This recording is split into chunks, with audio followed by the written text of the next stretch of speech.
Welcome to Baby Dribble, proudly sponsored by SweetDreamers. Baby Dribble is a fun, friendly and free parenting advice channel. Welcome back to the SweetDreamers Baby Dribble podcast. So it's Lynda and Lucy here, and today we're going to talk about baby names. And there's a lot that can influence your choice for a baby name. It's a really important decision to make, and a lot of people think about the baby names even before they're starting to think about having a baby in the first place. So we're going to delve into some hints and tips of how to go about choosing a name. So first of all, let's just talk about the royal baby. I know. Yeah. Very exciting. We actually have our very own royal Ewan here. Yes. Sporting a very nice royal Ewan tab with the crown. Yeah. And the old gold gilt crown on top of the packaging there. So, I think the royal baby names are always quite highly anticipated, aren't they? Yeah. But this one was a bit different. So this one we're talking about Harry and Meghan's. Yes, of course. So they chose Archie, Harrison, Mountbatten, Windsor. Yeah, Archie. I know. How did we all know that it was going to be? I don't know. I'm not sure. There was from? Arthur and Alexander that was rumoured everywhere, but no one said Archie. Albert. And Albert, yeah. But Archie crept out the woodwork. That threw us completely. And then Harrison apparently means son of Henry. Yeah, so that's quite nice. Yes. Do you know what? I think Meghan's dog was called Archie. No. I think that's what I just saw, and that's why, that's sort of influenced the name as well. So they named it after a dog. Fond of that name. I think it's very cute. Yes, it is. I think quite it's lovely. Popular nowadays, though, isn't there? I think there'll be an influx now of Archies, like there was with George when George was born. So there you go. Yeah, Charlotte's. Yes. And Louis. Now we're going to have loads of Archies. That's it, loads of Archies running around. Even if it's a girl. Yeah. We're going to make you called Archie, but I don't want to be called Archie. You can do anything these days. Yeah. Oh gosh, so we've got some tips here for choosing baby names, haven't we, Lucy? So what have you got here then? So the tips that we were looking at were thinking about your family's names. Actually, that ties in quite nicely with the royal baby names, because they tend to look backwards to about names that might influence. So family names, so your dads, granddads, or aunties and uncles, any names like that. We also were thinking of exotic names. Might be not exotic to the people that live in these places, but for us they are. So for an example, we have Sienna, which is actually quite popular now, but that's Italian. So ciao. So something like that. Yeah. I say exotic, but anywhere really. Yeah. I don't know if Italy's exotic or not. I'm not sure. It is. It is. Oh, good. Yes, compared to Portsmouth. That's it. Yeah. Somewhere in Italy. Waterlooville. Waterlooville. Which is where we are, by the way. Versus Rome. That's it. Yeah.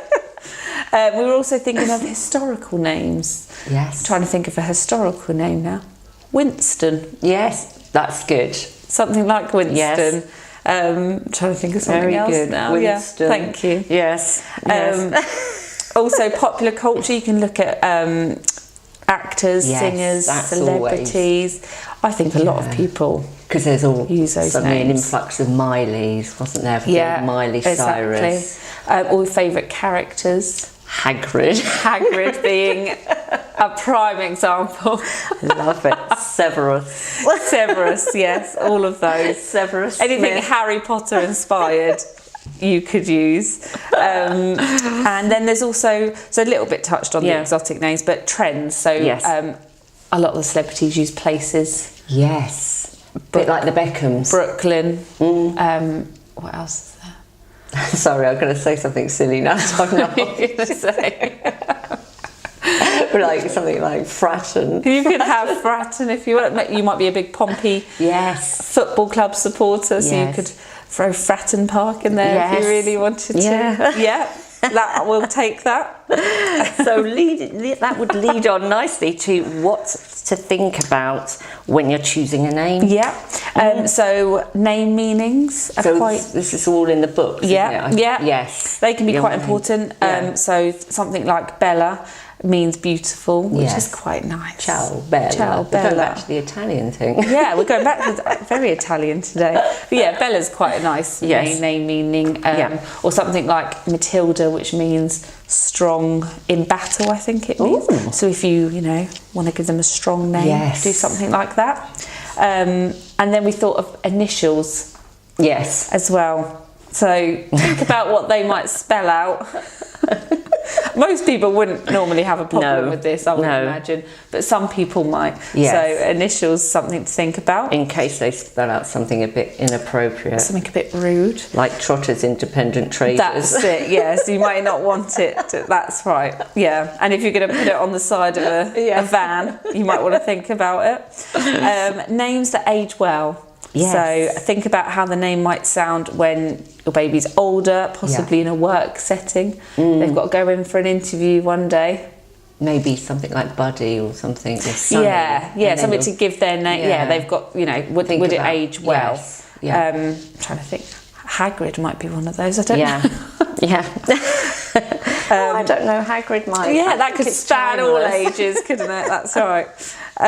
Possible nicknames. Yes. If they get shortened, because names do. Do you like it if it's shortened? Because children do tend to shorten names, even if they're at school. Even if you don't call them that, somebody else might call them that. And do you like it?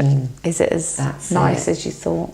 That's right, because Amy's name gets shortened sometimes to just Ames. Ames. Yeah, so... And I expect you don't call it that. No, I don't know. No. Oh. I always get called Lucy, by the way. Yes. Loose. And I don't really like that as much as Lucy. Yeah, no, we don't want to be called that. Loose women. Yeah. I could be a loose woman, So I just think about that. And then you could consider sibling names. If you have children already, do they match? This is a bit like the George Foreman thing, isn't it? When he called all his sons George. It was so simple when he had to call them in. It's a good idea. No mixing up of names. There you go. I mix all my names up. Yeah, it's a bit boring though to calling them all the same name, isn't it? You do differentiate. Yeah, you got to differentiate. What are you going to George 1, 2, 3? I didn't know that he did that. Actually, reduce it to number 3. Yeah, number 3. Like Austin Powers. Not you number 4. Yes. There are actually a few websites. You could probably just do a quick Google search. If you put in your current children's names, it will give you names that match. Complementary sibling names. That's quite names good. That go. Yeah, go together. Yeah. Or you might want to think of famous pairs. You might not want Ant and Dec. If Or what about some parents go for the name and they link them all with the same initial at the beginning? Yeah, that's quite nice. Or begin with S or B or something. Yes. Like the Kardashians. Yes. Courtney, Chloe, Kim. Yeah, you could do that. You could go all Kardashian-y. Yeah. This is it. Follow the trend. That's it. Follow the trend. Yeah. What about middle names? Why do we have them? So we looked into this because we didn't know if they came from. No. So a little history factoid for you here. From Loose. Yeah, from Loose. The 3-name structure used today began in the Middle Ages. Oh, see, I never knew that. Yeah, when Europeans were torn between giving their child a saint's name or a common family name.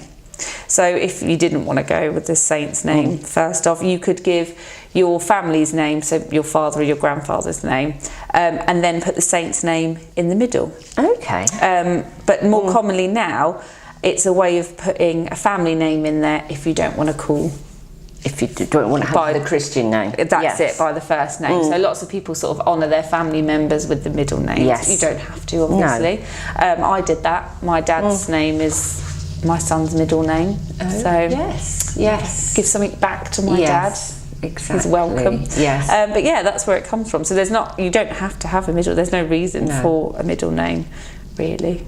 No, because some people get carried away and then they've got I don't know why I'm saying some people. Some people. I've done have you? Oh, well, there you go. Well, what have you done? Some people. All these people. It was Amy, of course, because she was the only girl. She's got a couple of middle names. And are they honouring other people? Yeah. Yes. That's quite nice. Yes, my nan. Yes. Well, the royals have commonly 4 names. Yes. Sometimes they can have more. It was. So is the Mountbatten Windsor going to be classed as a middle name, or is that the surname? No, it's hyphenated, so I don't know about that one. So they've gone for really short, haven't they? But Kate and Will's, their children have 4 names, so I'm not sure what happened there. Yeah. No. Well, that's Harry and Meghan. Yeah. They've liked to mix it up for us, so that's what they've done. Exactly. Yeah. So then we thought we might be fun to look back at the most current popular names. So this is 2019, is it, or is it last year? It was last year. So we've got the top 5. Go on then, Lucy. Okay, girls. We'll go in reverse order. Yes. So number 5 is Poppy. Okay. Which that's quite a shock, I think. I don't know that many Poppies, even though it's a pretty name. No. And then number 4 is Emily. Yes. Number 3 is Isla. Really? Which I think became really popular probably because of Isla Fisher. Everyone sort of knew her from a couple of films. Number 2 is Olivia. Always a classic. Timeless, yes. And number 1 is Amelia. Yes. I do know a few Amelias, so... Do you? Yeah. But Olivia, I think, always hovers. It's always up near the top, isn't it? It's probably always nearly in the top 5, isn't it? It's nice. And potentially Emily as well. Yes, But what about the boys? So, boys, number 5 is Charlie. Okay, yeah. Number 4 was Jacob. Yes. Number 3 was Harry. Okay. You've got Harry. Got Harry. Yeah. Number 2 is Jack. And number 1 is Oliver. So Oliver and Olivia, they tend to stay there. Yeah. Must be the Ollie part of it. Ollie influence. It is pretty. Ollie Murs. Yeah, like an Ollie Murs influence. Actually, there's not very many famous Olivias, is there? No. I can't think of one. No, I can't. No, but it's a pretty name. We'll have to look it up now. That's it, I'm going to look it up. Yeah, see, you've sparked an interest there. So if they're your children, that's it, another factoid for the next podcast. Happy to help. So we also did some myth-busting questions, but they're not really myths. No. So we thought we'd just get your opinions. Yeah, so we asked all of our Instagram followers what influenced your baby names. So it's always a bit of fun. Everyone likes talking about their baby names.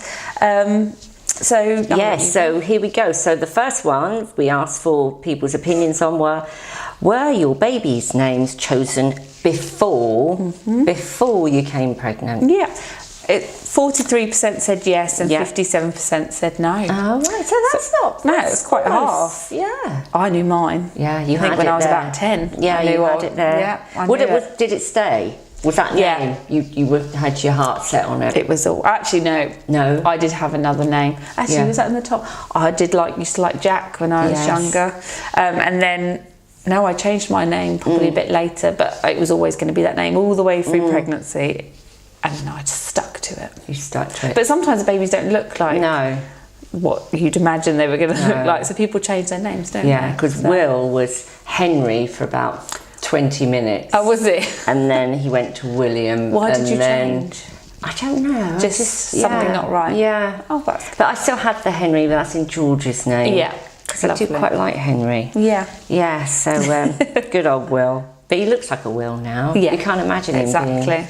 But then you chose right then. I chose right, but then with Brad, he didn't have a name for about, I don't know, 3 weeks. Oh, poor Brad. He was just baby. I wanted Oliver, but he ended up being Brad. I know. Number 1 there. Oliver.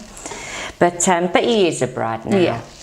But so what about, did you change your baby name once your child was born? That's what we were just saying. So what was the split there? 19% said yes and 81% said no. Oh. Yeah. So I'm in that 19%. You're in that 19%. I can imagine that being quite low. I think unless it really wasn't right, you would probably stay, but you do. So yeah. Interesting. And did you use the middle name to honour a family member? So what was the result on that 71% said yes and 29% said no. So it's pretty... People still use it. It's still a bit of a tradition there, isn't it? Because I think it's nice. Yeah. You can include, I feel like they're all included. The name lives on, doesn't it? That's it, yeah. And what about were you in agreement with your other half over the baby name? I think this happens a lot and you're not in agreement, are you? But 80% said yes and 20% said no. That's quite high, isn't it, the 80%, I think? I think it's probably because when you're pregnant, it's like You have to agree with me. I'm pregnant. Yeah, I'm pregnant. This is our and they name. just go, oh, okay, darling. Yeah, okay. Let's go for that. It's nice when you finally get a name that you both like, because it's like, right, we can parent, we can choose a name together. It's fine. We're going to be fine. And what about, would you change your baby's name now if you could? Yeah. 8% said yes. Yeah. And 92% said no. Do you think it was those 8% were the Hagrids? Probably, yes. But actually, because we had quite a lot of people answer these Instagram followers, the 8% was quite a lot of people. I was quite shocked at how many people. So lots of you would change your names if you could. Yeah. I mean, you still can. There's still time. You can just do it. Depot. Yeah. Just go for it. Yeah. Or have another child. Or there you go. And use that name. But but thanks for everybody who took part, and also touching back on our last podcast where we had the our midwife. Ask the midwife in, Katie Hilton. Yes. We did a MAM anti-colic bottle giveaway. Thanks for everybody who took part, and Lucy's got the names here of the winners. Okay, so we've got a few this time because there was quite a lot of bottles. Yeah. And so our winners are Kate Alonso, Layla Lindley, Lisa Evans, Sophie Barkley, Fallon Barker, Chloe Regan, Louise Maddock, Francesca Hall and Kaylee Bennett. Brilliant. Well done to everybody. Yes. And I believe MAM are sending out the bottles. They're winging their way to you as we speak. So great prize. And thanks again for Katie for coming in that time, because that was a really good podcast. Very helpful. And thanks for listening. That's all for our podcast this week, and all our Baby Dribble content can be accessed through our podcast, YouTube channel, and our blog sweetdreamers.co.uk/blog. So thanks again. Bye bye. Thank you. Hey guys, really hope you enjoyed this episode of Sweet Dreamers Baby Dribble. If you did, please share and pass it on, and let us know what you think.